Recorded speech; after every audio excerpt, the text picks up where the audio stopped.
네, 안녕하십니까. 오늘 2023년 2월 25일, 2월 네 번째 주 주간 투자 전략 시작하도록 하겠습니다. 첫 번째 시황 코너고요.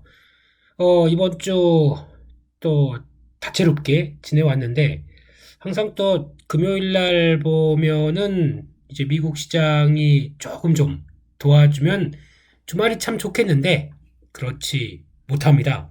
이것도 많이 봤었죠. 예전에 저희 기억들, 과거에 봤던 나스닥도 주말 앞두고 뭐 무슨 물가지표 발표했다.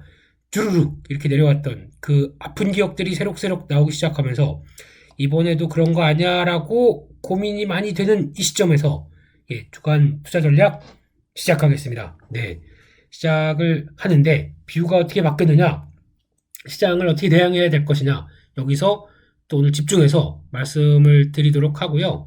뭐 이제 저희는 지금 기존의 스타일대로, 기존의 생각대로 변함은 일단 없습니다. 그냥 가겠습니다. 그렇게 가면서 바뀐 부분에 대해서 조금 더 체크를 해보고 시장의 변화에 대해서 한번 보는데, 일단 이번에 또 시장을 또 뒤흔들었던, 그리고 또 이제 미국 시장 기준으로 잘 보시게 되면 이번 주부터 뭔가 변화가 나오기 시작하면서 이어졌던 변화, 그게 아무래도 아이고, 이게 뭐가 또 잘못 나왔네요. 잠시만요. 네, 갑자기 또 제가 한번 잘못 눌러서 이렇게 됐습니다. 근데 과거처럼 나오지 않는 변화에 대해서 자세히 보시게 되면은 약 요때쯤부터 좀 변화가 나오기 시작한 게 저희가 알고 있는 그거죠. 분위기가 이번에 이제 처음에 1월 달 들어서 2월 달로 들어오면서 나왔던 1월 달 CPI, 생각보다 이거 별론데 조금 그런데 라고 했다가 또 PPI, 이것도 나오다 보니까 이거 생각보다 안 빠지고 올라가네라고 하면서 지금 나왔던 기억이, 일단 연준 의장이 얘기했었던 디스인플레이션, 그냥 한글로 쓰겠습니다. 디스인플레이션에 대해서 답을 해줄 수 없는 상황이 나오는 가운데 연준의 표현이 그랬습니다. 이게 범피란 표현을 썼거든요. 범피란 표현을 쓰고 생각보다 이게 물가가 하락하는 디스인플레이션 과정이 생각보다 그렇게 어떤 원만하게 쭉 하고 저희가 예상했던 것처럼 이런 식으로 내려가지 않을 거다. 이렇게 내려갈 거다라고 표현한 게 범피라고 표현을 해야 되겠죠. 이런 과정들이 지금 보이는 흐름들이 아닐까라고 지금 봐야 될 것 같고요. 그렇게 됐었을 때 나오는, 일단 디스인플레이션에 대해서는 언급을 했고 그 과정이 순탄치 않겠다. 근데 그 순탄치 않게 되면은 앞으로 이걸 대응을 하면서 물가는 계속 올리는 기조로 가겠다라는 쪽인데, 그럼 이제 시장이 여기서부터 느낀 게 이거 생각보다 물가 계속 올라가네. 또 고용 지표, 고용은 계속 괜찮네. 또 소비도 나쁘지 않네. 라고 하다 보니까 연준이 싫어하는 것들은 다 들어가 있어요. 그런 상황 쪽에서 이거 만만치 않은데라고 하면서 시장이 좀 꺾였던 게 좀 가장 큰 상황들이죠. 그런데 잘 보시게 되면 이따가 뭐 말씀은 또 한번 드리겠지만 이 패턴이 지금 어제 나왔던 시장도 장중에 한 나스닥 한 2% 이상 또 쫙 가서 아이고 우리 월요일 날 고생하겠네 라고 생각했는데 막판에 돌린 것도 만만치 않아요. 막판에 돌려서 결국은 1.5 마이너스 1.7% 이렇게 끝났다는 얘기는 돌리는 힘이 일단 보여주기 시작한다는 거. 그러면 작년처럼 보여줬던 지금 작년이 딱 그랬잖아요. 작년에 보면은 한 3월달 3, 6, 9, 12 점도표 발표될 때마다 시장이 경악을 했어요. 왜냐면 앞으로도 물가 더 올라가야 될 텐데 물가 때문에 금리 더 올라가야 될 텐데 라고 하는 기준을 이 나오는 점도표에서 보여주다 보니까 이것 따라서 지금 거의 절망했던 상황들이죠. 그래서 뭐 75bp, 막 50bp 이거는 기본으로 팍팍 올라갈 정도로 지금 보여주는데, 그럼 이번에 흐름으로 봤을 때 지금 그러니까 이 상황에서 다시 그럼 예전 수준만큼 50bp 이상으로 또 강력하게 올릴 부분이 연준에서 보여주겠느냐, 이걸 가지고 걱정을 해야 되겠죠. 그런데 중요한 거는 물가는 지금 떨어진다는 데는 절대적인 수치는 좀 하락하고 있다는 데 반응을 해야 될 것 같거든요. 그래서 아마 어제 나왔던 부분들도 미국 시장에서 아마 좀 약간 좀 좋게 약간 좀 완화된 쪽으로 생각을 하게 되면 생각했던 것보다는 그래도 금리는 이렇게 예전만큼 올려서 시장에 충격을 줄 정도로 금리를 올리겠느냐라고 하는 약간 반문적인 성격들, 그게 지금 보여주다 보니까 어제 반응한 것도 이렇게 나왔다라고 봐야 될 것 같고요. 한번 볼까요? 지금 어제 나왔던 지표를 보게 되면 어제 나와서 시장에서 고민을 했던 게 일단 저희가 알고 있는 소비 PCE라고 하는 쪽이죠. 소비자 물가지수 지표 이쪽과 관련돼서 개인 소비 지출 물가지수 YOY는 5.4%, 예상치가 5.0이었습니다. 이전치보다 살짝 올라갔죠. 그래서 좀 예전 같았으면은 뭐 한 예상치보다 0.1, 0.2 올라갔다. 근데 0.4나 올라간 거거든요. 그러면 이거 경악을 해야 될 수준인데 일단 그런 경악이 안 나왔다는데 저는 개인적으로 초점을 맞추고 있고요. 그런 쪽에서 개인 소비, 개인 지출 관련된 쪽도 예전보다 예상치보다 더 잘 나옵니다. 그러니까 즉 소비는 원활하다는 쪽에 대한 반증이겠죠. 예, 그리고 소비 지출 물가 근원 쪽도 마찬가지고 다 예상치보다 4.3, 4.7 또 예상치보다 다 좋게 나오기 시작하게 되면 그러니까 광범위한 그러니까 물가지표 CPI보다 좀 광범위한 것들을 다 따져봤었을 때 그렇게 만만치 않다. 특히 또 하나가 지금 보니까 중고차 만하임 지수 같은 경우도 다시 4%대 초반대로 만하임이죠. 지수 같은 경우도 다시 싹 올라오기 시작합니다. 이런 것도 또 반영이 됐을 거고 에너지 가격들도 다들 하락했다가 조금 더 이상 하락하지 않는 현상들이 나오다 보니까 이런 것도 영향을 끼쳤을 거고 다 영향을 끼쳐서 지금 예상했던 수준보다는 5.4까지 나오면서 이어졌던 변화가 타격을 줬다라고 봐야 되겠죠. 이걸 가지고 딱 아이고 이제 망했네 계속 또 금리 올릴 거네 라고는 하지만 저희가 바라보는 게 금리가 올린다고 하더라도 예전에 그럼 만약에 다시 그러면 4.75에서 0.75씩 또 올립니다. 그러면 5.5 네, 뭐 이게 완전히 자이언트 스텝이겠죠. 0.75 또 올리거나 0.5를 올리거나 그러면 지금 점도표는 다 오그라지는 거죠. 그러면 이제 또 새로운 점도표가 나와서 뭐 저희가 얘기하는 6%대, 뭐 7%대 이거를 지금 볼 수준까지 연준이 과격하게 금리를 올리겠느냐의 수준인데 이런 변화만 없다고 하게 되면 시장은 작년 같은 하락세는 없다고 봐야 되겠죠. 이렇게 나가기 시작하게 되면 그러면 다 좋다. 연준은 뭐 지금 그래 너 죽고 나 죽자라는 쪽으로 해서 이렇게 갈 것이냐. 그러면 경기에 관련된 부분들은 전혀 터치를 안 하고 그냥 밀밀듯이 올라갈 것이냐 라는 부분을 봤는데 그럼 여기서 이제 경기를 다 죽여버립니다. 그리고 물가를 잡는 데 성공을 합니다. 라고 하게 되면 이거는 다음 2025년 가게 되면 또 이제 미국의 대선이 있겠죠.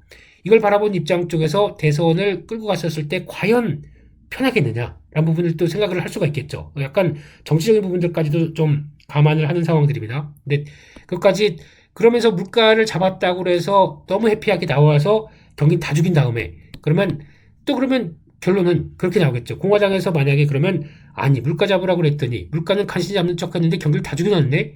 공격하기 딱 좋은 상황이죠. 그러면 과연 공화당이 이거를 물고 늘어질 정도로 그냥 또 가겠느냐라고 봤을 때 아마 한국은행에서 나왔던 흐름들과도 거의 유사하게 봐야 될 것 같습니다. 한국은행 이번에 금리를 더 안 올립니다. 나올 때 앞으로 불확실성이 많고 또 챙겨야 될 것도 많은데 그 중에 먼저 꺼낸 단어가 경기고요.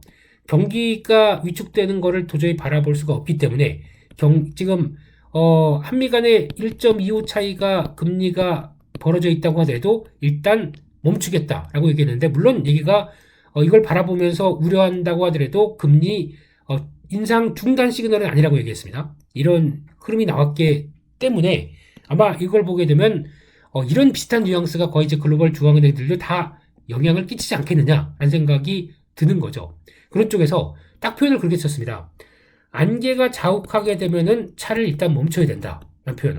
역시 우리 한은 총재님께서 비유 쓰시는 거 보면은 거의 레몬 리서치 그만하겠습니다. 비유 참 적절하게 쓰시는 거죠.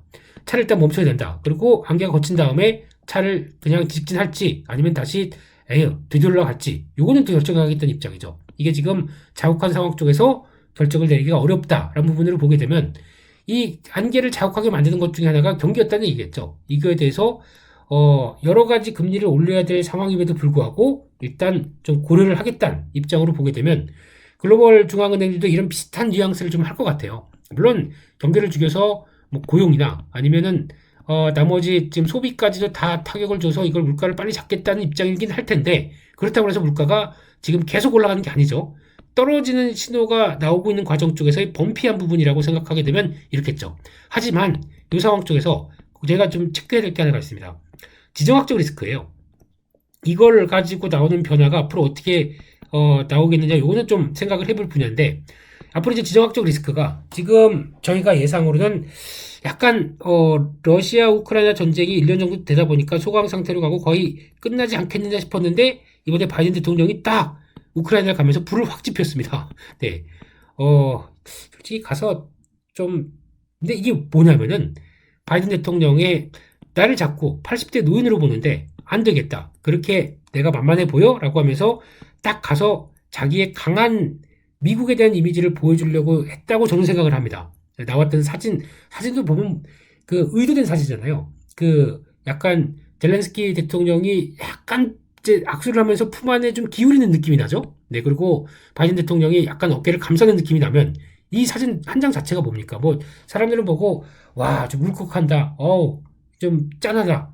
라고 하는데 그 내용을 잘 보게 되면 이게 미국의 힘이 강하기 때문에 걱정 마. 우리가 우리 손 안에 있어. 너희들 러시아나 외부 세력에 대해서는 우리가 강력하게 보여줄 거야. 라고 하는 뭔가 강한 이미지가 나오기 시작했다는 게 중요할 것 같습니다.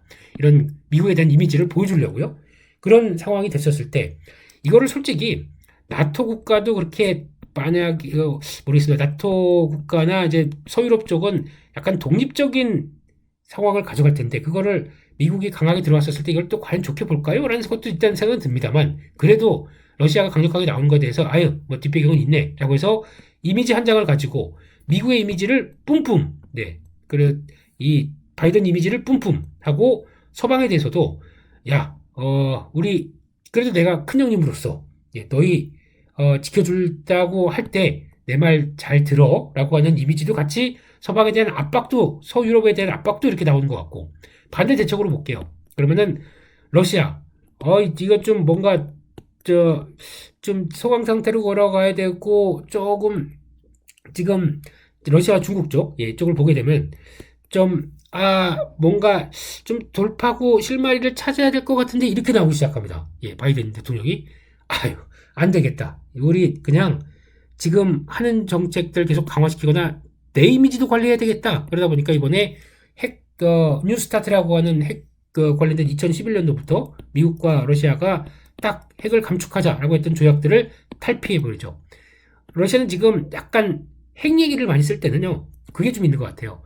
이제 우리 함부로 건드리지 마라. 우리는 이런 거 갖고 있다. 북한도 그렇죠. 이걸 가지고 미사일 탄도 이런 걸 그러니까 지금 자국 경제에 대해서는 뭐 이제 일단 신경을 쓰기보다 이런 어떤 대외적인 이미지를 강조하기 위해서 많이 쓰는 게 글로벌 국가들이 핵이지 않습니까? 이게 나오기 시작을 해요. 이런 상황에서 러시아의 흐름도 지금 강대강으로 가겠다라는 이미지 보여주고 있고 중국도 이제 3월 양회를 보면서 나타나는 게 저희가 지금 자꾸 다 경기 부양책 뭐 이런 걸 얘기를 하는데 중국은 솔직히 제가 보기에는 그쪽이 만약에 그래도 내가 시진핑이니까 이거 한다라고 하는 쪽으로 보여주지 경기 부양이 중요한 게 아니라 내가 시진핑이다. 이게 더 중요할 것 같아요. 거기서는. 그러니까 일단 이미지 쌓는 게 중요할 것 같아요. 그럼 거기서 약간 좀 강경한 이미지로 나올 가능성이 좀 높다라고 생각됩니다. 그래서 내부를 똘똘 뭉치려고 하는 기미가 높다라고 하게 되면 이게 중요한 변화라고 봤을 때 올해 이제 진영학적 리스크가 하나의 또 조금 좀 관리가 돼야 될. 그러니까 즉 애써 작년에 너무 심하게 저희가 당했기 때문에 이걸 좀 약간 좀 도외시하는 경향이 있는데 이거 계속 수면 위로 올라올 것 같습니다. 이거를 좀 체크를 하는데 그러면 지정학적 리스크를 통해서 이제 그럼 뭐 방산 쪽이나 이런 어떤 섹터 말고 이렇게 되기 시작하게 되면 에너지 가격들도 들썩이겠죠. 에너지 곡물 가격도 들썩이겠죠. 그러면은 여기서 나왔던 작년에 나왔던 섹터들이 또 한번 계속 또 시세를 받아가는 구조로 나오는 게 아닐까라는 생각도 들다 보니까 지정학적 리스크가 다시 한번 불거지면서 저희들의 또 압박을 나오기 시작하게 되면 에너지 곡물 가격 올라가게 되면 또 물가가 올라가다 보니까 연준은 또 금리를 올려야 되는 이런 현상들 이렇게 또 연관되는 작년에 이미지가 또 컨트롤 C, 컨트롤 V 복사 될 수밖에 없겠죠. 이런 거에 대해서 어떤 수면 위로 올라오느냐라는 부분들도 하나 중요하게 봐야 될 단서라고 생각됩니다. 근데 이거는 아직까지는 시장이 약간 좀 애써 외면하고 있고 아직은 아니야 라고 생각을 하고 있기 때문에 그렇지만 이건 언제든지 또 상황이 바뀔 수 있는 거죠. 그렇기 때문에 잠재된 리스크 쪽으로는 이걸 좀 챙겨야 될 것 같고 이게 만약에 부각돼서 이제 달러도 그렇고 금리도 그렇고 에너지 가격도 그렇고 이게 다 또 이런 수단으로 가기 시작한다. 그러면은 솔직히 작년에 찍었던 저점이 또 저점이 아닐 수 있습니다. 이런 외부적인 환경들 때문에 그건 피치 못할 예기치 못한 상황들이겠죠. 그렇게 되면은 그때는 그런 기미가 나온다. 그러면 저희는 또 작년에 썼던 전략 똑같습니다. 주식 확 줄이고 또 이제 종목 장세 쪽으로 많이 보던 거 이런 것들 제가 또 얼러트를 또 나올 수밖에 없겠죠. 일단 후퇴입니다. 예, 이런 식으로 또 이런 거 동향이 돌아갈 때마다 좀 느낌이 쎄하다라고 하게 되면 말씀을 드리겠죠. 또 주식 비중 확 줄이고 그 다음에 또 관망하면서 또 될 만한 섹터 이런 것들만 또 체크를 해야 되겠죠. 네, 근데 그거는 아직 전인데 지금 기준으로 본다라고 하게 되면 제가 드리고 싶은 얘기는 그거예요. 이런 어떤 좀 나올 수 있는 시나리오 가지고 움직이는 거에 대한 변화에 대한 가능성들은 생각을 하겠지만 지금 기준으로 봤을 때 저는 일단 시장은 크게 안 밀린다고 생각합니다. 왜냐하면 지금 물가는 하락한다는데 계속 베팅이 들어가는 상황인데 예상보다 약간 범피한 정도. 그렇다고 해서 이게 아니라 추세는 하락으로 가면서 이런 과정이라고 봐야 되겠죠. 이런 과정들 이쪽으로 해석을 하다 보니까 너무 쏠려가지 말자 이런 입장입니다. 그래서 미국도 어제 같은 경우도 그렇게 개파락 나왔다가 쭉 밀렸다가 돌아갔다는 것도 거기 나올 것 같고요. 그리고 또 저희가 잘 아는 저희의 일말의 희망 네, 55일선 딱 버티고 있습니다. 어디냐면 11,200입니다. 나스닥 기준은요. 그러다 보니까 여기서 이 상태로 저희가 많이 얘기하는 게 약간이라도 상승이죠. 여기서 닿는다라고 하게 되면 그냥 처참하게 밀고 쫙쫙쫙쫙 안 내려갑니다. 네, 아주 특별한 뭐 케이스가 큰 케이스가 나오지 않는 이상은 닿는다. 지지하고 반등 나옵니다. 그러면 앞으로 오늘 이거부터 볼게요. 네, 뭐 지금 중요한 거는 미국 시장의 변화나 또 물가 수준 가지고 좀 앞으로 이번 주 어떻게 고민할 것인가 하는 부분들이 핵심인 것 같아서 이런 거겠죠. 예, 그럼 이거를 또 빼고 예, 그러면은 지금 상황이 고점에서 이렇게 내려가는 이 채널대가 그려지는 거죠. 여기서 또 이렇게 내려가는 채널대가 이거는 좀 다시 그려야 되겠네요. 그러면 채널대가 이렇게 나와지는 과정이겠죠. 근데 채널의 상대적으로 하단부 쪽에 해당됩니다. 그게 또 밑에 55선이 딱 지켜요. 그러면은 이럴 때는 거의 다가와서 여기 맞는 즉시 반등합니다. 반등하는데 여기 또 200일선이 또 딱 자리를 하고 있죠. 그러면 이번에 움직였을 때 다시 11,700 정도쯤, 이 정도, 요 저항권 사이 이 정도까지는 다시 들어옵니다. 다시 들어왔다가 밀렸다가, 그 다음에 또 저항 맞고는 또 약간 또 흔들리겠죠. 그 다음에 요 점에서 55일선 딱 맞을 때, 여기가 거의 보니까 어제도 잠깐 연합인포맥스에서 말씀드렸지만, 거의 3월 달에 21대죠. 예, 그때 3월 FOMC와 거의 맞아가는 자리가 이제 변곡점을 향해서 55일선 중심에서 어디로 튀느냐, 미치냐 아니냐, 이거를 좀 딱 이제 시험대가 나올 것 같아요. 그러면 그 전까지 일단 지금 2월 말인데 약 한 한 달 정도쯤 약 남은 기간 동안에 이걸 뭐 그냥 쭉 뺀다라고 생각 안 들고 걸렸다가 시도했다가 다시 왔다 갔다 하면서 이 상태에서의 변화를 어디로 갈까라고 보는 이거를 바라볼 것 같은데 지금 이제 그러면 여기서 25bp 인상이냐 50bp 인상이냐 이거 가지고 또 시장이 지 맘대로 또 재단을 할 겁니다. 네, 그래서 지금 나올 수준 같고 연준은 혹시 생각을 해볼게요. 네, 물가 다시 반등해. 거기다가 개인 소비 괜찮아. 소비 지표 괜찮아. 고용 지표 괜찮아. 그러면 이걸 다 아우르기트게 50bp까지 할 것이냐? 그냥 아니다. 물가 수준 이제 떨어지는 게 확인하기 그래도 떨어지는 거기 때문에 그걸 감안하고라도 경기를 약간 지금 경기 관련된 쪽에서는 지금 얘기하는 게 거의 연착륙 그러니까 소프트 랜딩 쪽에 대한 감이 더 크다고 봐야 되겠죠. 연준은 이쪽에 계속 무게를 두고 있고 그런 쪽에서 이거를 그럼 무시하고 이거 다 좋으니까 그래도 안 되겠다 싶어서 50bp, 75bp 또 강하게 연준이 할 것이냐 아니면 하락하는 물가를 바라보면서 이 정도로 그냥 살짝 갈 것이냐 저는 여기입니다. 네.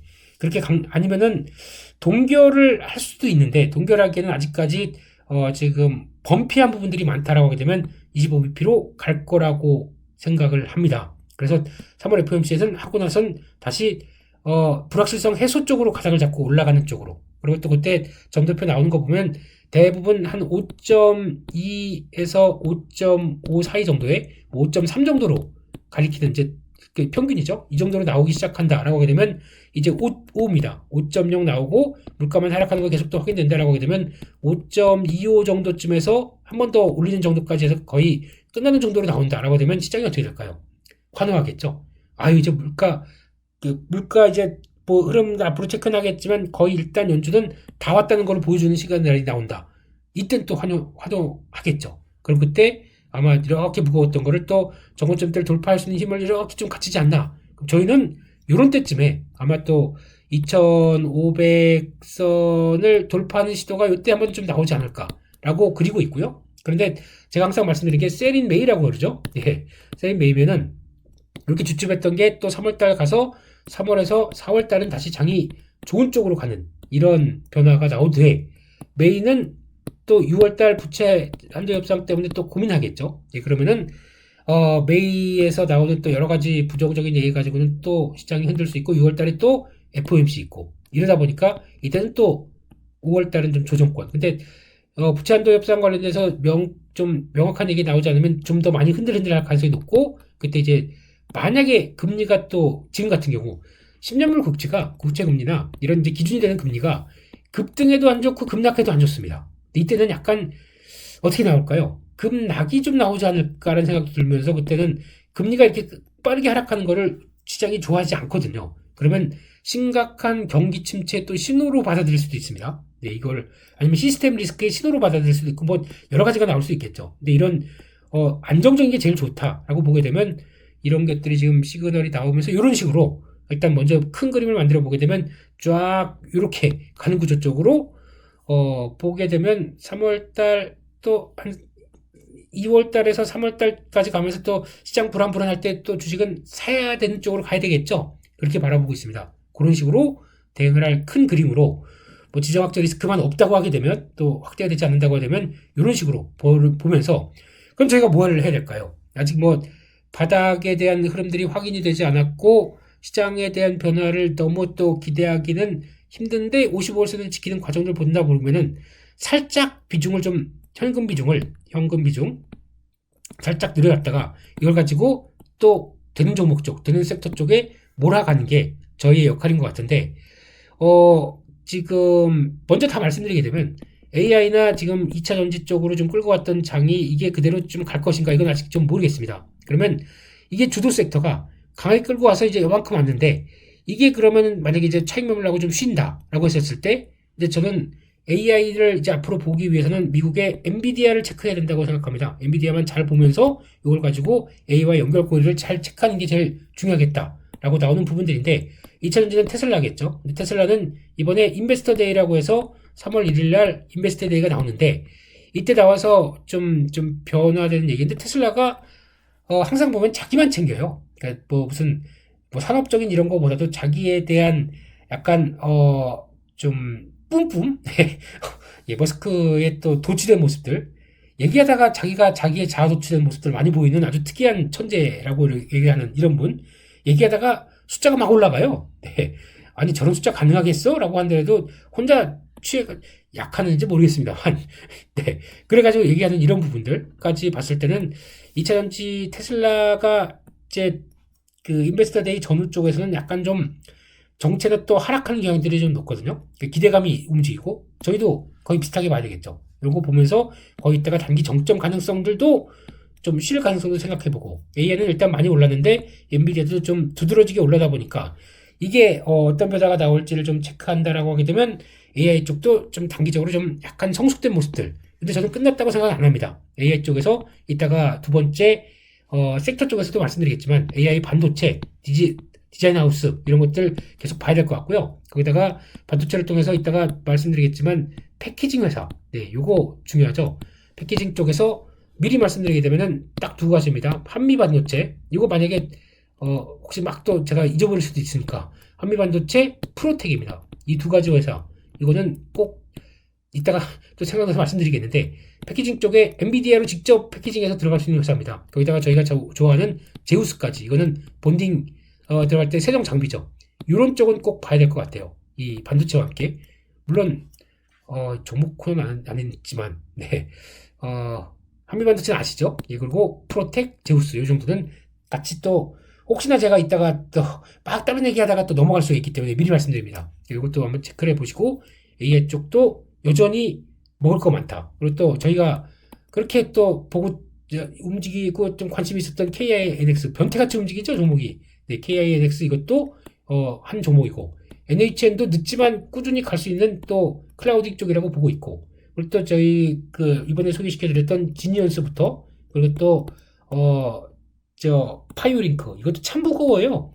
근데 실적 나오는 거 보고 한번 보시죠. 한번 슈팅은 나올 겁니다. 그래서 파이오링크는 계속 관심 있게 보고 슈팅 단기로 대응한다. 요거 조금 좀 들어가셨다가, 그러니까 너무 많이 들어가시면 안 돼요. 예, 지금 거래가 그렇게 많은 종목이 아니기 때문에 들어가셨다가 실적 발표하면서 뿜 한번 나올 때 그냥 한번 정리를 탁 치고 나올 정도라도 나올 것 같습니다. 이거 한번 잘 지켜보시고, 지니어스는 좀 매출 그렇게 크지 않아도 상당히 매력적인 회사입니다. 이것도 앞으로 변함이 나오는데, 미국계 사모펀드가 계속 사고 있는 종목이에요. 네, 이러면 그냥 사겠습니까? 네, 다 이유가 있어서 사겠죠. 대충 한번 레벨업을 시킬 걸로 보고 있고, 이런 식의 보안 관련된 쪽들도 봐야 되고 하는 이런 쪽들은 아직 덜 오른 종목이고 더 부각받을 수 있다라고 하게 되면, 게다가 저희의 메커스, 네, 이런 것도 예, 네, 좀 챙겨 보셔야 될 때가 아닌가라고 생각돼서, 그리고 또 좀 종목 코너가 아닌데 왜 이랬죠? 또 이따가 또 다시 자세히 설명드릴 겁니다. 네, 그렇게 한번 보셨으면 좋겠고요. 다 했습니다. 네, 너무 걱정하지 마시라고. 예, 시장 가지고 지금은 걱정할 때가 아니고, 살짝 현금 비중 낮았다가 흔들리게 되면 어디서 살까 또 추가로 늘릴까 고민하는 장세 쪽으로 봐야 될 것 같고, 거기다 한국도 마찬가지죠. 이거 한번 볼까요? 지금 이제 나스닥 다시 한번 이제 주봉을 보게 되면, 네, 이 주봉입니다. 55주선에서 막 이탈하고 있죠. 근데 또 뭐가 있냐면은 200주선이 밑으로 딱 들어오고 있습니다. 여기를 또 테스트하는 과정이죠. 그럼 이게 거의 뭉쳐있는 상황 쪽에서 급하게 이거 지지하려고 무지 올려놨고, 급하게 또 올렸다가 저항으로 작용했다가 어렵게 다시 올려놓은 상황인데, 이거 큰 어떤 금리와 관련된 좀 어떤 변화가 나오기 전까지 이거 그냥 무시하고, 이때는 간신히 지지, 또 저항 때문에 고민하다가 어렵게 다시 올라온 이 선, 여기를 그냥 쭉 이탈해 버린다고요? 제가 보기에는 그러면 이거는 밑으로 그냥 크게 열리는 거죠. 근데 이런 상황 쪽에서 이런 민감한 11,000세원대 부분에서 나오는 변화를 가지고 그냥 아유 안 되겠어요. 그러니까 지난 이런 것처럼 이렇게 나오느냐의 여부인데, 쉽게 그렇지 않을 수 있다고 생각합니다. 그런 관계 쪽에서 지금 기술적 분석으로 만약에 부정적으로 본 쪽은 밑으로 흔들릴 수가 있겠죠. 근데 그게 그럴 개연성이 높다는 쪽의 변화가 나오게 되면 저희도 여기서는 취할 겁니다. 근데 그게 아마 지금 흐름 가지고가 아니라 어떤 외부적인 변수가 좀 더 지정학적 리스크 같은 거겠죠. 외부적 변수가 있어야 이런 식으로 나올 것 같아서, 그러면 여기서 만약에 이탈하잖아요. 이거 또 깹니다. 또 깨서 저희가 진짜 얘기하는 뭐 저 밑에 또 1705, 이게 어디죠? 네, 지금 자리 보게 되면 9750 여기죠. 요 단계를 찍을 수가 있습니다. 이 단계는요. 그럼 그거 확인하고 저 밑에서 이렇게 하고 그 다음에 또 약간 반등 들어왔다가 또 이렇게 되는 뭐 이런 구조로 갈 수는 있겠죠. 근데 그 상황으로 가느냐, 아니면 그냥 여기서 약간 좀 버티고 가느냐, 뭐 이런 상황들이 될 수 있는데, 아직은 아니다. 여기에 더 베팅을 하겠습니다. 왔다 갔다 하다가 아주 어렵게 200주선 쪽에서 만들어 놓고 다시 턴하는 과정들, 전 이게 더 맞지 않나 생각 들어서 지금 연준의 변화와 함께 그런 것 좀 체크해야 될 걸로 보여지고 있고요. 한국 시장 보겠습니다. 한국 시장도 이거를 또 많이들 얘기하는 게, 이거 원형 천정형은 그렇게 했다가 여기를 또 깨고 내려오든가 하는 뭐 이런 가능성에 대해서 얘기를 하시는데, 그거는 그들의 생각이고요. 아직까지 지금 이렇게 갔다가도 쌍고가 내구도 55선에서 무지 걸립니다. 적어도 한 5일 동안 고민합니다. 그리고 고민하다가 버텨야 돼 말아야 돼 하다가 지표들이나 여러 가지 또 상황 안 좋다 보니까 우르르 무너지기 시작하는 거죠. 이번에도 마찬가지입니다. 이런 상황들 됐었을 때 지금 고점에 대해서 갈 힘은 없어요. 근데 그렇다고 밑에서 크게도 심각하게 타격받을 요인도 없는 이런 상황이라고 보게 되면 이게 박스권 쪽으로 봐야 되겠죠. 근데 이번에 저희는 또 시장이 또 미국 시장 영향받다 보니까 2400조 중심으로, 만약에 월요일날 미국 시장 때문에 해서 2400 밑으로 내려간다, 사야 될 시기예요. 제가 보기에는 오히려 양봉 나오려고 시도할 겁니다. 그러니까 월요일날 대표적으로 개파락이 크게 나와서 2400 밑으로, 또 뭐 아니면 오전장에 갑자기 시작하고 한 10시까지부터 우르르 뭐가 나온다 싶으면은 그 한 9시 30분대 저점 만들고 거기서 바로 돌리려고 하는 게 외국인들 선물 매수일 겁니다. 분명히 이 짓 할 거예요. 죄송합니다. 이 행태를 보일 거예요. 왜냐면 외국인들은 지금 선물 가지고 위에서 고점 들어왔을 때 대거 매도, 밑에 들어오게 되면 대거 매수. 이거를 반복하기 시작하면서 왔다 갔다를 만들어 놓으면서 거의 사람 혼을 쏙 빼놓는 이런 패턴으로 지금 만들어가고 있거든요. 근데 이번 같은 경우는 만약에 또 이탈을 하는 쪽으로 보이는데 55일선 근처까지 왔는데 그 밑에까지 한번 살짝 밑으로 눌리고 또 돌리는 이런 패턴이 나올 수도 있습니다. 그러면 저희가 볼 거는 외국인이 선물 매수로 전환하면서 기관 프로그램 매수를 또 작동시키느냐, 스위치를 딱 키느냐, 아니면 그냥 또 외국인들 그냥 선물 매도로, 아니, 현물 매도로만 꾸준히 나오기 시작하면서 시장을 또 압박시키느냐, 요건 차이가 있겠죠. 근데 지금 여기서 그렇게 외국인들이 7조, 8조 사놓고 그걸 가지고 그냥 이 상태에서 7, 8조 사놓은 다음에 이거 올라온 게 좀 이상하다 보니까 여기서 다시 다 그냥 뭐 3, 4조 던져버리는 장이 나오느냐?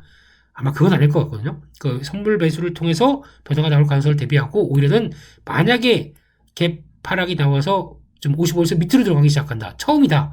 시작이 처음부터 이랬다. 이거 사야 되는 자리입니다. 그러면 또 뭘 사야 되느냐? 또 그건 또 이따가 또 저희 종목 코너에서 또 좀 스타일이 좀 바뀌었어요. 종목 코너들이. 그래서 그거와 함께 또 신나게 또 열심히 또 종목들을 얘기를 드리도록 할 테니까 그것도 한번 체크해 보시고 거기다가 이제 그런 거 있죠. 아까 말씀드렸던 만약에 지금 이제 AI와 그리고 또 2차 전지가 힘이 빠진다. 아까 조금 스토리도 말씀드렸죠. 그러면 뭐가 갈 것이냐 앞으로 다음에 뭐 이런 것들 아니면 이거 계속 할 것이냐 아니면 AI 쪽에서도 확산이 나올 것이냐 저는 그럴 가능성이 높다고 생각합니다. AI 확산이 안에 또 인프라 쪽 같은 것들 확산 나올 가능성이 높고 2차 전지도 아닌 것들이 또 이것은 조금 아닐 수는 있어요. 좀 다른 것들이 좀 갈 가능성도 좀 있고 그래서 약간 조금 고민은 필요해 보입니다만 그런 것들을 한번 보셨을 때 아마 지금 같이 나오는 상황 쪽에서는 일단 저희가 체크해 봐야 될 게 다른 섹터들 뭐 이따가도 먼저 말씀드릴게요. 네, 뭐 어차피 지금 매크로보다는 지금 종목 섹터 쪽에 지금 집중하는 상황이다 보니까 첫 번째는 그 사이에 좀 또 쳐져가지고 좀 쭉 하락한 종목들이 좀 움직이겠죠. 그러면은 일단 저희가 바라봐야 될 거는 첫 번째 뭐 우주항공이라든가 이것도 나올 재료들이 엄청 많죠. 그러면 캔코아 에어로스페이스 하나로 지금 몰아가는 분위기인데 한화 에어로스페이스는 딱 2월 28일까지만 보자 이런 입장이죠. 그 전까지만. 네, 그래서 우주항공 쪽 캔코아 에어로스페이스 뭐 이거는 뭐 이따가 또 보겠고 예, 두 번째 통신도 중요합니다. 통신도 지금 어차피 모든 4차 산업혁명의 기술들을 갖고 가기 위해서는 통신 데이터가 또 중요하기 때문에 이거 관련된 쪽 저희는 또 보는 것 중에 하나가 솔리드죠. 이것도 계속 추적은 해야 될 것 같고 그리고 또 세 번째로 리오프닝도 많이 빠졌어요. 네, 리오프닝 쪽도 많이 빠졌는데 지금 보니까 의외로 일본인들이 우리나라에 오는 그 외국인 방문객 중에서 일본인들이 차지하는 비율이 38%까지 올라갔습니다. 일본인 많이 오는 편이거든요.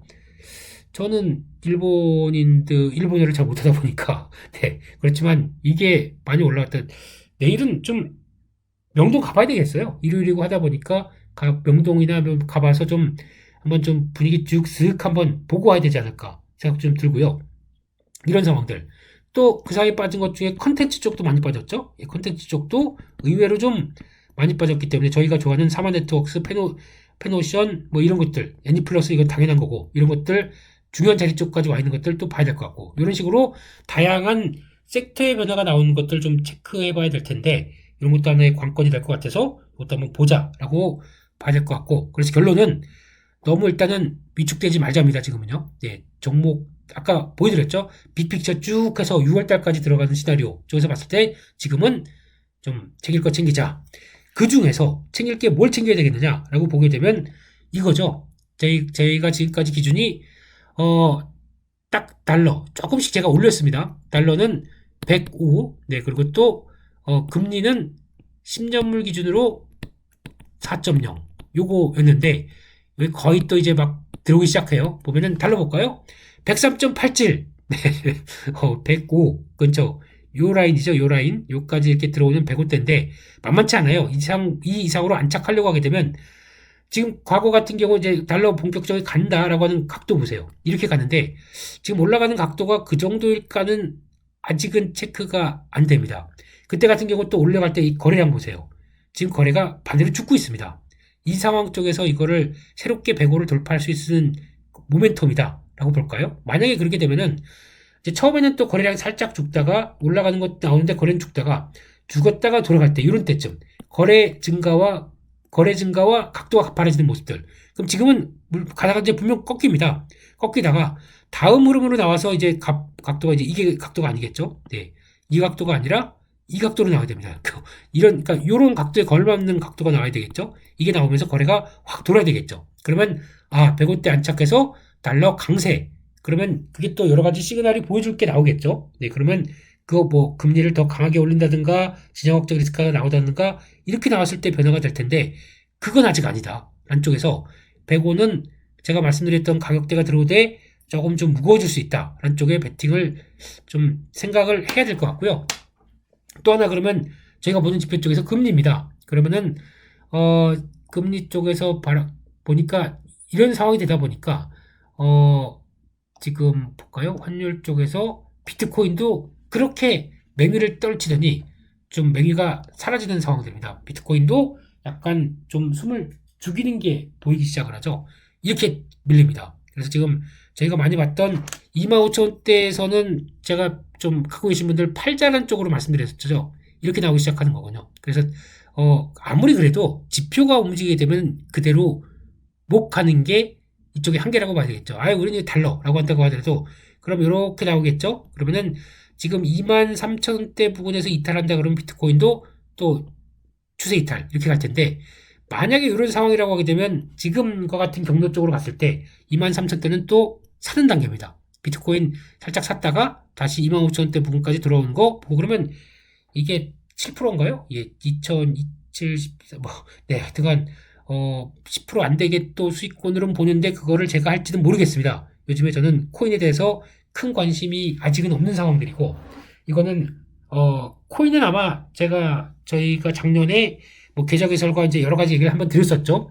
준비해 놓으세요. 근데 준비해 놓을 수 있는데 어떤 데 들어갈 것이냐 라고 하게 되면 금리가 거의 막바지가 됐습니다. 이제 금리 더 이상 안 올려 라는 시그널이 분명히 나올 때는 이제 달러가 한계를 보이겠죠. 한계를 보이면서 계속 이제 100대 이탈하고 하는 이런 현상들이 나왔을 때 달러에 대한 가치가 훼손되기 시작하면서 통화는 물론 아니지라고 생각하지만 통화의 이미지를 갖고 움직이는 대표적인 가상화폐 되다 보니까 그때는 사야 됩니다. 그때는 한번 베팅해 볼 만합니다. 그럼 그때는 조금 좀 오버슈팅도 좀 나올 것 같아요. 근데 그 사이에 또 거래소에 대한 신뢰나 이런 것들도 막 또 체크해야 되겠죠. 근데 그런 거 한번 보면서 아직까지는 관심은 2대 아직은 매매는 직접 안 하겠다라는 쪽으로 보셨으면 좋겠고요. 금리입니다. 금리를 보게 되면은 10년물 국채 금리를 봤었을 때 여기까지는 요 정도에서 정고점대에서 끝냈으면 하는 바람인데 올라가기 시작하네요. 그래서 지금 현재 3.94, 그러니까 거의 4%대 육박하면서 지금 움직이는 상황들. 요게 지금 또 목에 차죠. 근데 그때도 나왔던 밀렸다가 돌아가는 각도나 이 각도는 약간 그래도 거의 비슷하다 보니까 눈길은 갑니다. 눈길은 가는데 근데 이 상황 쪽에서 하나 또 확인해야 될 건 역사적인 자리 쪽으로 보게 되면 어땠느냐. 과거의 10년물 국채금리가 요 정도 한 3대 요 정도 4대 부근 요 정도 근접해서 쌍고가 맞고 떨어졌습니다. 근데 지금 여전히 금리 인상 기조이기 때문에 이렇게 좀 심각하게 좀 밀렸다라고 하게 되면 바로 올라오는 건 사실이겠죠. 그러면 요 새로운 고점대 라인 4.4 뭐 4. 그러니까 결국은 지금 미국 금리가 4.75인데 이걸 가지고 거의 이제 뭐 5.25 정도까지 그래서 거의 한 50bp 정도가 일단 마지노다라고 보게 되면 이것도 이 정도까지는 들어가겠죠. 들어갈 수 있는데 이 상태에서 깔딱거리면서 그래도 어차피 5%대 들어간다고 하더라도 10년짜리다 보니까 당장에 지금은 물가를 잡았다 생각하게 되면 나중에 금리 인하를 할 거고 거기다 그 경기가 어떤 영향을 끼칠지 모르니까 그것까지 감안하고 그것까지 반영하면서 지금 하게 되면 아마 4.5 이상으로 넘어가게 되면 안 될 것 같아요. 미리 반영, 10년물이다 보니까 장기를 반영하다 보니까 그럼 다시 서서히 후퇴되는 모습들이 나올 걸로 보여지고 있는데 그런 쪽에서 나올 부분을 생각하게 되면 일단 4%대도 약간 좀 고민은 되죠. 그래서 결론적으로는 지금 또 시장을 보는 또 바로 밑에 쪽에서 지금 저희가 체크해야 될 게 주식 비중을 좀 더 많이 줄이든가 좀 어떤 변화가 들어가겠다라고 저희가 보는 첫 번째는 아까 말씀드린 것처럼 달러 105 달러 인덱스입니다. 그리고 또 10년물 국채금리 4.0 요거 기준에서 어떤 강력한 안착 신호가 나오느냐 여부에 따라서 요거는 저희가 고민을 할 거고 제가 또 같이 고민해봤다가 이거는 아니겠다. 그럼 저희 조금 이따가 보겠지만 주식 비중이 70대 30, 주식 70% 정도까지 계속 가자라는 입장입니다. 30%는 계속 장중 단타 매매나 분봉 매매 하시면 좋고, 아니면 약간 좀 활용해서 스윙 매매 쪽까지도 좀 적극적으로 해보던데, 가급적이면 70%대는 맞춰 가자라는 쪽으로 보는 이런 단계는 유지할 겁니다. 그리고 밀리면 나머지 점검 가동하자 이런 쪽으로 갈 겁니다. 그렇게 보는 지금 단계고요. 하지만 여기서 좀 시그널이 좀 이상하게 나온다 그러면 저희 또 뭐 이제 여러 가지 뭐 외부적인 변수 이런 거 다 감안해서 이게 좀 아니겠다 싶으면은 당연히 50%대 밑으로 떨어질 겁니다. 이번에도요. 이번에 만약에 본격적으로 하락하는 하락이 가속화돼서 전저점대까지 깰 기미까지 또 확인된다라고 되면 50이 아니죠. 한 30까지도 확 줄일 겁니다. 주식 비중은요.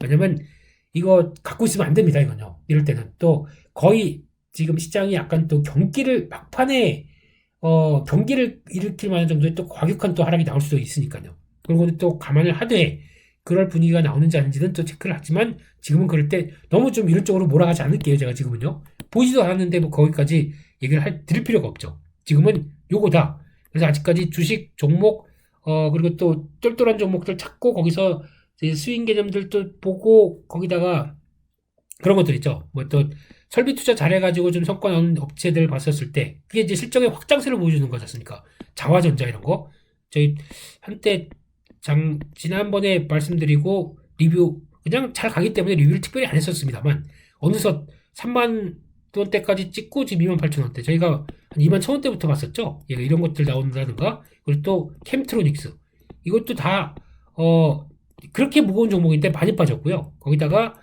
증설 모멘텀까지 같이 돼서 이거 또 애플로 들어간다면서요. 이런 거 나오기 시작한다라고 되면 이런 것들 증설이 주가를 끌어올릴 만한 요인들이 될 것인가라는 부분을 판단하면서 이런 것도 종목 타겟이 되겠죠. 네. 오늘 그냥 종목적으로 좀 더 집중하다 보니까 자꾸 이쪽으로 계속 또 들어가네요. 네. 근데 어쩔 수 없습니다.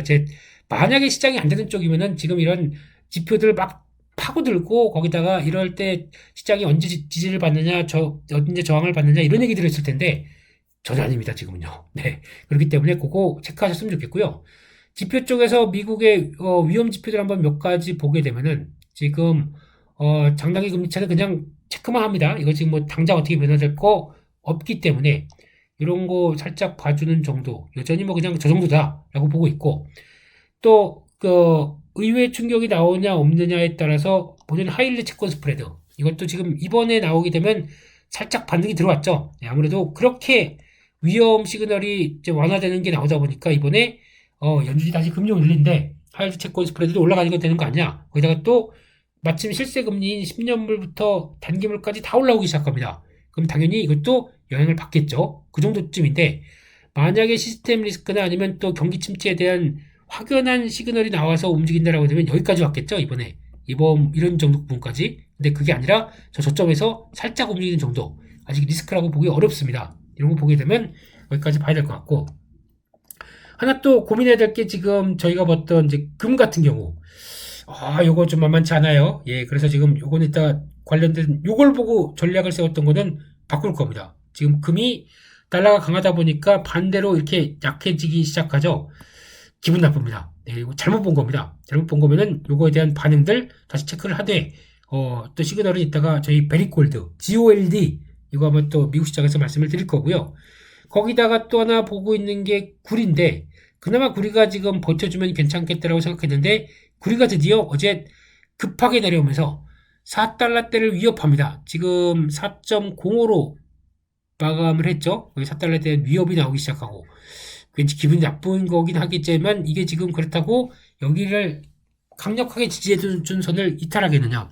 근데 시그널은 별로 그렇게 좋지 않다고도 봐요. 왜냐면 이게 고점대를 못 넘고 이러다 보니까 이렇게 있는 상황 쪽에서 우리는 4달러대가 강한 중간 지지력이겠죠. 왔다 갔다 왔다 갔다 이러다가 어떻게 되는지 이거 체크해야 되겠죠. 근데 그런 상황 쪽에서 그래도 지금 4달러대는 않겠다는 거 자체적으로는 지켜보겠지만 이게 4달러를 지지하고 또 돌아갈지는 또 요 시기적으로도 그렇죠. 3월 초로 되면서 나오는 3월 4일 날 양호에 대한 분위기도 거의 같이 가져가고 있는 상황이다 보니까 흐름 보고 중국의 얘기 듣고 반응을 할래. 이런 정도겠죠. 그래서 이거 보시되 유가도 한번 잠깐 볼까요? 유가도 지금 보기 시작하게 되면은 밀리진 않고 또 올라가진 않고 이게 뭡니까? 완전히 70달러대 껌딱지죠. 그러니까 이 상태에서는 미국 정부가 액션을 취할 거야 라는 쪽에 대한 기대감들 남아있고, 근데 지금 80달러대 살짝 넘는 수준, 한 82, 3달러대까지는, 그러니까 지금 정확하게는 약 한 73달러대에서 83달러대 정도까지 보면서 여기 왔다 갔다 하면서 아직까지는 그렇다고 또 밀리는 분위기도 아니고, 이런 상황 쪽으로 봤을 때는 이것도 체크는 해봐야 되겠는데, 아마 러시아가 좀 강력하게 나와서 다른 국가들까지도 좀 영향을 끼치는 모습들이 나오느냐, 이게 중요한 거겠죠. 하지만 일본 쪽이나 나머지 쪽들은 이제 중국 쪽이죠. 네, 그런 쪽들은 오히려 살짝 이걸 더 기대를 할 수 있는 부분들이 아니겠느냐. 근데 고점은 또 낮습니다. 그러면 약간 이런 패턴들이 나오죠. 이걸 돌파하면서 어떤 모멘텀을 만들어갈 수 있겠느냐. 이런 것도 봐야 되겠죠. 그러면 또 하나 봐야 될 부분들은 이번에 발표될 이제 중국의 경제 지표입니다. 미국은 지금 아직 바닥을 덜 찍었기 때문에 관심이 없는데, 약간 제조업 PMI죠. 예, 지금 이게 얼만큼 또 연결을 끼쳐주겠느냐. 그것도 중요한 거는 차이시입니다. 차이시면은 실물 기업들과 연결을 시키는 건데, 작년 한 9월달 이건 또 조금 지표 마사지에 대한 얘기도 나오겠지만, 딱 뚫고 10월 달부터 이제 49대로 좀 돌아가기 시작합니다. 더 이상 봉쇄는 없겠다라고 얘기하는 것 쪽에서 이제 방역 정책 다 풀어놓고 이제 중국에서도 코로나 얘기 안 나오더라고요. 네, 그러면 약간 49대에서 멈춰 있는데, 이게 본격적으로 52대로 들어오는 기대감이건 뭐건 이런 식으로 원형 쪽을 또 탈피해가기 시작하는 모습들이 보인다. 그러면 어떻게 될까요? 그런 부분들 이것도 한번 봐야 될 것 같고요. 좋아지게 되면 아마 반응을 할 겁니다. 그럼 먼저 구리가 CU가 반응하고, 거기다가 원자재 관련된 경기 민감들 쪽 이쪽들 다 또 움직이기 시작하겠죠. 그에 대한 단서가 될 수 있는 부분이기 때문에 이번 주 제조업 지표는 또 잘 보고 대응을 하자, 이렇게 말씀을 드리도록 하겠습니다. 네, 거기까지 보고요. 중국 지표와 양호의 분위기 같이 연결해서 또 봐야 될 거는 있겠다라고 또 체크해야 될 것 같고요. 그런 쪽에서 일단 지금 살짝 또 정리를 해보게 되면은, 지금 관점들은 역시나 어떤 내용들 이제 쭉 보게 되면은 거의 그렇죠. 그래서 지금 일단은 과격한 금리 인상에 대해서 이제 제가 조금 더 부정적으로 봤고, 외국인의 한정된 선물 얘기 좀 드렸었죠. 근데 지금은 올라가지 못한다에 대응을 하게 되면은 주식을 팔고 싶을 수밖에 없겠죠. 고점에서 갔다가 계속 팔려고 하는 시도가 나오겠죠. 빠지지 않는다로 보게 되면은 저점 나올 때마다 종목을 계속 또 살려고 하겠죠. 어디에 포인트를 맞춰야 되느냐? 저희는 둘 다 하면 됩니다. 네. 약간 또 2,500, 지금 상황에서 2,500을 간다는 거는 또 부담스러울 수 있겠죠. 아직 확인이 안 됐기 때문에, 연준이 금리를 그만 올린다는 게 확인이 안 됐기 때문에, 그러면 그때는 또 줄여놨다가 빠지지 않는다 하게 되면 이번에 또 55일선 정도쯤에서 이렇게 되게 되면 어떤 섹터 종목들을 보면서 베팅을 하자. 네, 이런 쪽으로 바라보면 될 것 같고요. 똑같습니다. 한 70대 30, 또 주도주 교체 이런 쪽 다 얘기를 드렸고, 마지막으로 미국 종목들 관련돼서 조금 더 체크를 해볼게요. 이거는 저희의 또 빠질 수 없는 코너인데, 조금 종목들이 좀 약간 좀 변화가 나오기 시작합니다. 일단 이번에 실적 발표와 함께 몇 가지 변화가 나왔기 때문에, 일단 베리골드 이거는 반등시 매도로 바꾸겠습니다. 일단 정리를 하게 되면 베리골드 반등시 이쪽을 들어가는 게 아니라 이쪽도 너무 에너지 쪽으로 가는 것 같아서, 제가 이번 미국 주식은 일단 첫 번째는 미국 주식을 좀 줄여가자. 이걸 가지고 지금 뭘 하느냐? 한국 주식에 사자. 이게 지금 생각입니다. 조금 더 공부해야 될 거 많고 좀 밤에, 물론 이제 요즘 보니까 바뀌어가지고 낮에도 주식 주문 낼 수 있습니다. 그걸 가지고 모아다가 한꺼번에 미국 주식에 들어가는 서비스가 나온 것 같아요. 그래서 지금 낮에도 할 수는 있긴 했는데, 좀 더 잘 알고 좀 더 우리가 관리할 수 있는 한국 주식에 어차피 종목 섹터 쪽으로 계속 들어가게 되면 이게 더 낫겠다는 생각이 들어서 비중은 과거 때보다 좀 줄이는 게 좋을 것 같습니다. 그래서 일단은 미국 주식은 비중을 첫 번째로는 미국 주식 비중을 줄여서, 지금같이 또 달러 강세로 갔을 때 이걸 달강이요. 예. 이거를 이용을 해서 현금화해서 이걸 다시 한국 주식으로 들어오는데 쓰자라고 한국 주식으로 들어오는데 쓰자라고 하는 게 지금 포인트입니다. 그래서 이런 달러 강세가 나왔을 때 104, 105대까지 와서 좀 다시 1317원 보니까 마감이 그런 것 같더라고요. 한 1300원대 또 올라오게 되면 이게 어디냐? 그래서 차라리 이걸 좀 줄여서 정리할 거 정리하고 이쪽으로 하자. 물론 손절이죠. 예, 메리골드 같은 경우는 조금 좀 저희가 올라갔을 때다 보니까 요 정도 55일선 이쪽까지 반등 들어오는 거 보고 정리하는 걸로 봐야 될 것 같고, 그리고 또 온세미는 하나씩 볼게요. 온세미 컨덕터는 비중 확대입니다. 지금 또 55일선 안쪽으로 들어오죠. 이때 혹시나 엔빌로프 막 타고 가는 거 끝을 보다가 혹시나 단기 탄력 이탈하는 거 보고 이런 자리째 뭐 좀 정확하게 만약에 저희 시그널을 봤었을 때는 그거죠. 패턴이 쭉 올라가고 있고 3일선 이탈하는 과정들이 나온 게 이 날이 첫 달입니다. 그럼 이때 만약에 정리를 했다라고 하게 되면 이건 이제 뭐 가장 매매를 잘 해주시는 분들이겠죠. 이게 지금 이탈하는 신호가 여기서 나왔지 않습니까? 엔빌로프 타고 가는데 여기서 줄여도 됩니다. 상관없습니다. 이때 줄였다고 하더라도 지금보다는 낮은데요, 뭐. 그렇죠? 그래서 이런 때 막 버거울 때 이런 자리 쪽에서는 항상 맞죠? 엔빌로프 위쪽에서는 미국 종목도 통한다. 이겁니다. 엔빌로프 2차까지 왔다. 이런 건 정리입니다. 그래서 일단 비중을 줄였다가 뭐 그때도 미국 종목들 그냥 쭉 움직이다 보니까 약간 좀 자세한 설명은 못 드렸다고 하더라도 저희 툴에 쓴다라고 하게 되면 줄이는 자리가 맞겠죠. 근데 이거 못 줄였습니다. 지금 만약에 여기까지 내려가 봅니다. 그러면 살짝 이거 지금 또 보면은 엔빌로프 1차와 딱 맞는 자리들이죠. 여기까지 들어오게 되면 반등 나옵니다. 이게 자리가 72.5달러대, 73달러대 정도 좀 되겠죠. 그 정도까지 들어오게 되면 예, 사자 라이온, 네, 이렇게 보셨으면 좋겠고, 여기는 이용을 하자란 쪽으로 보셨으면 좋겠고, 반대로 트랜스오션 이번에 실적 발표했습니다. 의외로 실적이 부진했습니다. 적자폭 이번에는 좀 돌릴 줄 알았어요. 왜냐면 수주잔고 보니까 작년 하반기 때 늘어난 수주잔고 보면 좀 빠르면 흑자 전환할 줄 알았는데 적자로 계속 나오다 보니까 주가가 이렇게 나온 거죠. 근데 어디 돌렸습니까? 55일선에 탁 돌리고 들어왔죠. 아, 이때 좀 잡아줬으면 바로 집어넣는 건데 생각이 들죠. 근데 예, 잤습니다. 예, 죄송합니다. 네, 그렇게 또 여기까지 실적 발표하고 이렇게 나올 줄 몰라가지고요. 그러면 이건 어떻게 되겠느냐라고 하게 되면 50월선 잘 맞고 여기다가 또 엔빌로프 밑에까지 돌렸다가 나오는 자리 여기서도 쉽게 안 밀리고 돌리죠. 그럼 갭 하락한 자리 요 자리 정도쯤 7.2달러 정도쯤 되게 되면 혹시 이거는 그 이상부터는 좀 정리하는 쪽으로 비중을 좀 제가 보기에는 50% 줄이시는 게 좋을 것 같습니다. 어차피 지금 저희 여기서 한 겁니다. 3달러도 안 돼서 2. 얼마 때, 저 이번에 들어가면 정리할 겁니다. 그럼 벌써 2배 이상 난 종목이 있다 보니까, 네, 뭐 중간에 사셨던 분들도 마찬가지고요. 혹시나 이걸 보고 늦게, 이런 자리도 좋잖아요. 크로스 난 자리 여기서 돌아가는 거, 이런 것들이요. 네. 55선 지지한 자리, 뭐 어딜 간에 지금 샀다고 하셨다고 하더라도 지금은 반 정도 줄였으면 좋겠습니다. 줄여놓고, 적자가 좀 그러니까 흑자가 늦어진다라고 하게 되면 좀 주가가 좀 변동폭이 나올 것 같아요. 그렇기 때문에 이런 거 줄인 거, 혹시나 온세미로 좀 약간 들어가고, 아니면 또 좀 바꾸고 하는 쪽으로 보셨으면 좋겠고요.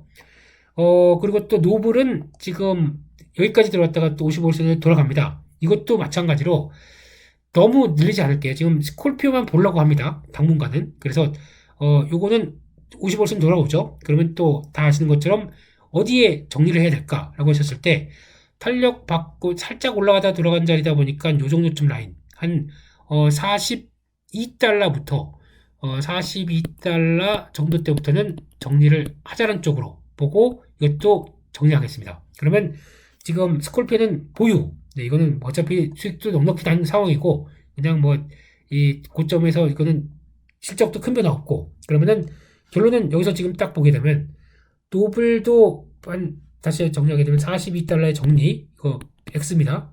그리고 트랜스오션은 50% 정리, 네, 50% 줄이는 거고, 온세미는 그 말씀드린 가격대 올라오게 되면 매수, 예, 조정시 매수, 메리콜드는 매도. 그러면 훨씬 더 정리, 50% 정리. 그러다 보니까 이건 조금 더 사고, 그러면은 물량들이 더 유식 비중을 좀 줄이는 거겠죠. 이걸 가지고 어떻게 하느냐? 한국으로 가자. 네, 종목 배팅 계속하자. 적어도 4, 5월 달까지는 그냥 해보자. 이런 분위기입니다. 이렇게 보고 미국 시장을 또 정리 끝! 이렇게 가도록 하겠습니다. 네. 이 정도까지 해서 지금 시황 관련된 얘기들 다시 한번 정리해서 말씀을 좀 드렸고요. 지금 다시 한번 정리하게 되면은, 네, 너무 위축되지 말자. 두려워하지 말자. 예, 지금 아직은 이것저것 고민하게 되면 또 머리 아파질 겁니다. 근데 그래도, 종목에 더 집중할 때라고 생각은 들고 있습니다. 언제까지? 예, 4, 5월 때까지는 일단 가보겠습니다. 어떤 지정학적 리스크나 아니면 또 아까 말씀드렸던 심각한 달러 강세나 금리의 변화가 나와서 이거는 그냥 두면 안 되겠다라고 할 때까지는 그렇게 말씀드리고요. 변화가 또 감지가 된다라고 하면 제가 뭘 하겠습니까? 여러분들 공지사항 피가 되고 살이 되는 네, 계좌를 지켜주는 에어클래스의 공지사항 꼭 봐주시고요. 이걸 가지고 시장 판단들 혹시나 지금 일주일 만에 또 와서 아이고 시장 분위기가 바뀌었습니다. 이건 너무 늦잖아요. 그러다 보니까 제가 또 드리는 공지사항 잘 체크해 주시고 이걸 가지고 시장 판단들 또 하도록 하겠습니다. 네. 여기까지 해서 시황 관련된 얘기들을 말씀을 드렸고요. 예, 다음은 또 종목 코너죠. 예, 종목 코너에서 종목들 이런저런 종목들 이번에는 종목을 한 종목은 골랐습니다. 근데 아까 패키징하는 회사들이나 이런 것들 좀 더 설명을 드렸죠. 그런 거 흐름들 봐가지고 더 말씀을 드리도록 그렇게 하도록 하겠습니다. 네, 잠시 후 2부에서 뵙겠습니다.